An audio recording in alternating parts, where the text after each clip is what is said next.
This is a Teja News Television broadcast. Kamareddy జిల్లా బీవీపేట మండల కేంద్రంలో ఈ రోజు ప్రజాపాలన కార్యక్రమం నిర్వహించారు. ఈ సందర్భంగా ప్రభుత్వం అమలు చేస్తున్న ప్రధాన సంక్షేమ పథకాలపై అవగాహన కల్పించారు. ఇందిరమ్మ కుటుంబ జీవిత బీమా పథకం, ఇంటర్మీడియట్ వరకు అల్పాహార పథకం, మధ్యాహ్న భోజన పథకం విస్తరణ వంటి అంశాలపై వివిధ శాఖల అధికారులు వివరించారు. కార్యక్రమంలో గ్రామ సర్పంచ్, ఉప సర్పంచ్, స్థానిక నాయకులు కూడా మాట్లాడారు. ఈ కార్యక్రమంలో వివిధ శాఖల అధికారులు, రైతులు, గ్రామ పెద్దలు, ప్రజలు పాల్గొన్నారు. గ్రామపాలక వర్గం అని నిర్ణయించమైంది. దానికి మన ఎంపీడీఓ గారు కూడా ఒక్కోసారి మీరు కూడా మాకు సాయం చేయాలి సార్. అక్కడికి వచ్చినప్పుడు అంటే మిమ్మల్ని అడగడానికి కూడా లేదు, ఎందుకంటే మా ఇద్దరు వల్ల వాళ్ళకి ప్రెషర్ ఎక్కువైతుంది. చెప్పాలంటే మేము ఒక లిస్ట్ ఇవ్వడం, వాళ్ళు ఒక లిస్ట్ ఇవ్వడం, మాది పెట్టాలి వీళ్ళది పెట్టాలని వాళ్ళకు ప్రెషర్ చాలా ఉంది. ఇప్పుడు నేను మాత్రం ఒక లిస్టు మాత్రం తీసుకుపోయినకి ఇస్తున్నాను, కానీ వాళ్ళకి ఇబ్బంది ఉంది. అవేమన్నా ఉంటే అందరి సమక్షంలో చూడండి, వాళ్ళకి ప్రెషర్ రావద్దు. ఆల్రెడీ ఏమన్నా ఇందిరమ్మ ఇల్లు ఎటుపోతున్నాయో కొంచెం మీరు తిరగాల. ఎంపీడీఓ గారు, స్పెషల్ ఆఫీసర్ గారు, మీది బాధ్యత. తిరిగి గరీబులకే, ఇల్లు లేని వానికే ఫస్ట్ ఇల్లు ఇవ్వండి. ఇల్లు ఉన్న వాళ్ళకు, కోట్ల కొద్ది ఇల్లు కొన్న వాళ్ళకు మీరు ఇల్లు ఇచ్చి మేము తిరగామా? ఇప్పుడు ఇచ్చిన లిస్ట్ పట్టుకొని మేము కూడా వస్తాం వెంబడి. అలా మీరు చేస్తే ఈ గ్రామ పంచాయతీ మెంబర్లు, గ్రామ పంచాయతీ సర్పంచ్ ఇచ్చిన లిస్టే శాంక్షన్ రావాలా. అది కలెక్టర్కో కాపీ కూడా పెడతారు, అదే శాంక్షన్ రావాలా. మీరు ఏదో ఇచ్చి నడమ కొట్టేసి సభ్యులు ఉన్నారు, వాళ్ళ సజెషన్ తీసుకోండి.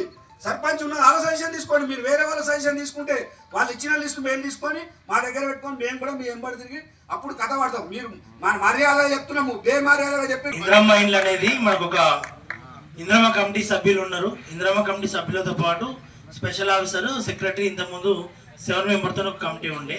ఇప్పుడు ఈ కమిటీకి చైర్మన్ గా మన ఇప్పుడు స్పెషల్ ఆఫీసర్ వాళ్ళు సర్పంచ్ గారే ఉంటారు. కాకపోతే ఇంకా దాని మీద క్వాలిటీ మనకు రాలేదు కాబట్టి ప్రస్తుతానికి అయితే మన దగ్గర 103 ఇళ్లలో కేవలం 16 ఇళ్ళు మాత్రమే మనకి ఇంకా కట్టెని ఉన్నాయి. మనం బీదవాళ్ళకి ఇచ్చినప్పటికీ వాళ్ళ దగ్గరికి ఎన్నిసార్లు తిరిగినా కట్టని వాళ్ళు చాలా మంది ఉన్నారు.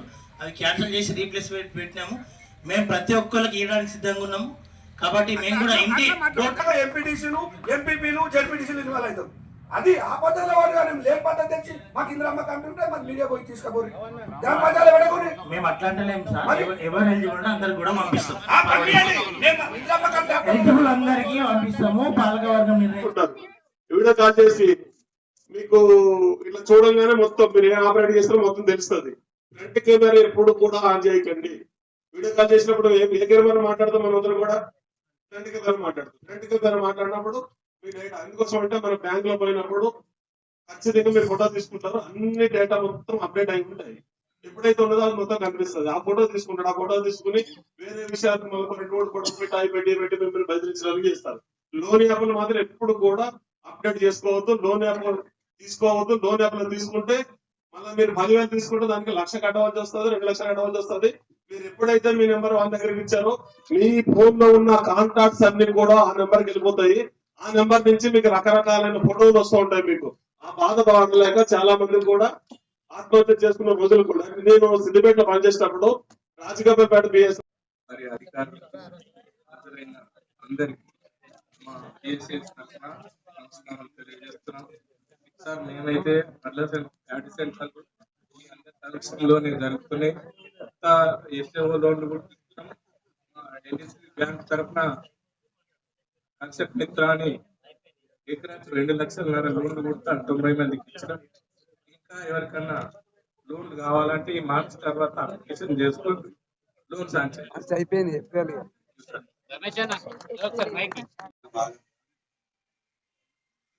Ration cards, new ration card 67 sanction చేయడం జరిగినది. మెంబర్ యాడింగ్ 23 చేయడం జరిగింది. కళ్యాణ లక్ష్మి మొత్తం 40, ఎంఆర్ఓ పెండింగ్ ఉన్నాయి 2, ఆర్డీఓ పెండింగ్ లో ఉన్నాయి 3, మొత్తం కంప్లీట్ చేసిన చెక్కులు 35. సాదా బైనామాకు వచ్చేసరికి 2020లో అప్లికేషన్ 266 అప్లికేషన్ పట్టా సాదా బైనామా. 2025లో అప్లికేషన్ పెట్టినవి 39 వెరిఫై చేయడం జరిగినది. మన గవర్నమెంట్ ప్లాన్ సంబంధించిన పిఓటి మొత్తం 59. ఇవి ఈ సాదా బైనామా గవర్నమెంట్ ఎప్పుడైతే మనకు చెయ్యమని కాలేజ్ గురించి మాట్లాడారు, చాలా సంతోషం. యాజ్ సూన్ యాజ్ పాసిబుల్ మీరు తొందరగా ఇస్తే కాలేజ్ పోకుండా ఉంటది. కొంచెం అది త్వరగా చేసేటట్టు చూడండి, ఎందుకంటే దాని చైర్మన్ కాబట్టి అందుకు అడుగుతున్నాం. ఐకేపీ వాక్రా గ్రూప్ తరపున ఇందిరా మహిళా శక్తి తరపున మాకు 14 అంశాలు ఇవ్వడం జరిగింది. అందులో 2 ఇంకా అడిషనల్ యాడ్ అయ్యాయి. మాకు ఆర్టీసీ బస్ శాంక్షన్ చేయడం జరిగింది. సెంట్రల్ నుంచి 60%, స్టేట్ నుంచి 40%, ఎంఎస్ నుంచి 6 లక్షలు కట్టడం జరిగింది. బస్సు కూడా శాంక్షన్ అయిందండి. మాకు నెలకు దానివల్ల ఆదాయం 70,000. మహిళా శక్తి క్యాంటీన్లు ఏర్పాటు చేయడం జరిగింది. 5 విభాగాల్లో ఉన్నాయి. ఒకటైతే కలెక్టరేట్ లో చాలా బాగా రన్ అవుతుంది. అది కూడా ఈ ప్రభుత్వం ద్వారా మేము చేసుకున్న మంచి విషయం క్యాంటీన్లు అనేవి. ఇప్పుడు కూడా మాకు కూడా పాఠాలు దిగిపోతాయి కాబట్టి కొన్ని విషయాలు మీరు తప్పుగా భావించకుండా, మేము కూడా రాష్ట్రం కూడా అయ్యో ఏమో రాసిరు అదో రాసిరు అంటారు. అందుకే కొన్ని సమస్యలు కూడా ఉన్నాయన్న. ఏంటంటే మనం అప్పుడు వర్షాల వల్ల మనకు ఏంటంటే నేను ఈ చిన్న అంటే మన ఇదైపోయింది.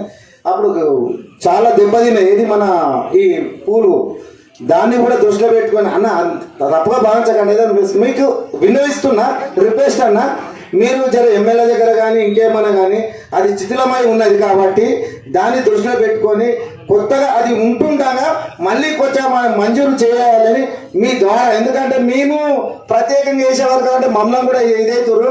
మిమ్మల్ని కోరుతున్నాం సార్, అంతే వేరేది ఏం లేదు. మీ అందరు కమిట్మెంట్తో ఈ ఎమ్మెల్యే హాల్ కాకుండా అందరు కలిసిమెలిసి కావాలంటే మేము కూడా అందరం సహకారం చేద్దాం, ఊరు కూడా సహకారం చేద్దాం. ఇంకా దానికి ఏం చేయాలంటే కూడా దానికి సహకారం చేద్దాం. గది ఉంటుంది 28 లక్షల వరకు ఉన్నది మనం టోటల్.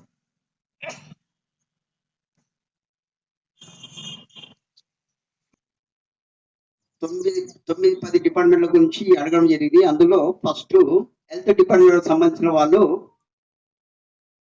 మీరు ఏం చేసినా చెప్పవలసి వస్తుంది మేడం.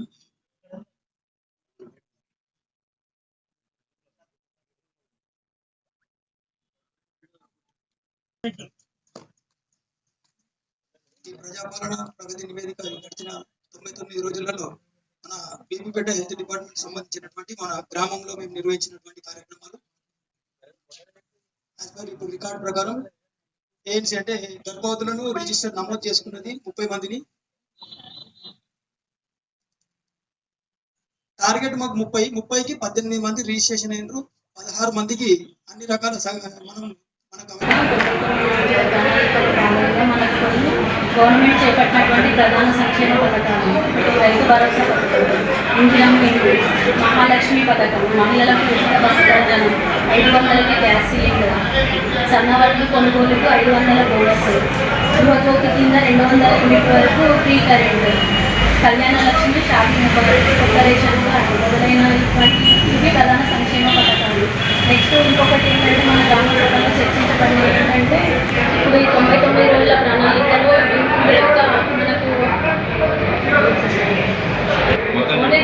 ప్రణాళిక 99 రోజుల కార్యనిర్వహణ ప్రోగ్రాంలో ముఖ్య ఉద్దేశము మనకు 2022 సంవత్సరాల 3 నెలల కాల వ్యవధిలో మన సీఎం రేవంత్ రెడ్డి గారు చేపట్టిన అంశాలు, పథకాలు.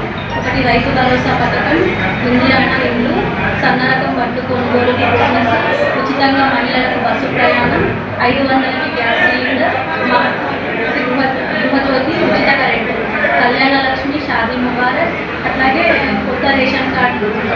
ఇవి మాత్రం తను ప్రధానంగా సంక్షేమ పథకాలు చేపట్టినటువంటి కొత్తగా స్టార్ట్ చేస్తున్నటువంటివి ఇందిరమ్మ కుటుంబ జీవిత బీమా పథకం, ఇంటర్మీడియట్ వరకు అల్పాహార పథకం, ఇంటర్మీడియట్ వరకు మధ్యాహ్న భోజన పథకం, ఇంటర్మీడియట్ చదువుతున్న విద్యార్థులు వికలాంగులైతే వాళ్ళకి రెట్రోఫిటెడ్ మోటరైజ్డ్ వెహికల్ ఇవ్వడానికి అనుమతించింది. ఇంకొకటి ఏంటంటే గ్రామ సభ ముఖ్య ఉద్దేశం మనం తీర్మానించాల్సిన ఏంటంటే గ్రామ సమస్యలపై గుర్తింపు, ఒకటి సమస్య ప్రాధాన్యత నిర్ణయం, ఇంకొకటి రిజిస్టర్లో నమోదు. వీటిని మనం సాల్వ్ చేయడానికి ఇవాళ గ్రామ సభ నిర్వహించడం జరిగింది. 99 రోజుల ప్రగతి ప్రణాళికలో భాగంగా ఈరోజు గ్రామ సభ నిర్వహించడం జరిగింది. దీంట్లో వచ్చిన హెల్త్ డిపార్ట్మెంట్ కానీ, ఐటీపీ కానీ, ఎంఆర్ఓ కానీ, డబ్ల్యూడీఓ కానీ ప్రతి ఒక్కరు వాళ్ళకు ఉన్న సమస్యలను అడిగి తెచ్చుకోవడం జరిగింది. ప్రజల సమస్యలను వాళ్ళు తీర్స్తామని హామీ ఇవ్వడం జరిగింది. దీంట్లో ప్రధానంగా కొత్త పథకాలు మన రాష్ట్ర ప్రభుత్వం రేవంత్ రెడ్డి గారు కొత్త పథకాలు ప్రారంభించడం జరుగుతుంది. ఇందిరమ్మ కుటుంబ జీవిత బీమా పథకం ఒకటి, ఇంటర్మీడియట్ వరకు అల్పాహార పథకం ఒకటి, ఇంటర్మీడియట్ వరకు మధ్యాహ్న భోజన పథకం ఒకటి, దివ్యాంగులైన ఇంటర్ విద్యార్థుల వరకు బ్యాటరీ వెహికల్స్ ఇవ్వడం జరుగుతుంది. దీంతో గ్రామ సమస్యలను గుర్తించడం జరిగింది. దాంట్లో ఈ వేసవిలో నీటి ఎద్దడి కోసం ప్రత్యేక ప్రణాళిక రూపొందించడం జరుగుతుంది. ఇటు కార్యక్రమాన్ని విజయవంతం చేసిన అధికారులకు, వివిధ రాజకీయ పార్టీ నాయకులకు, గ్రామ ప్రజలకు ధన్యవాదాలు.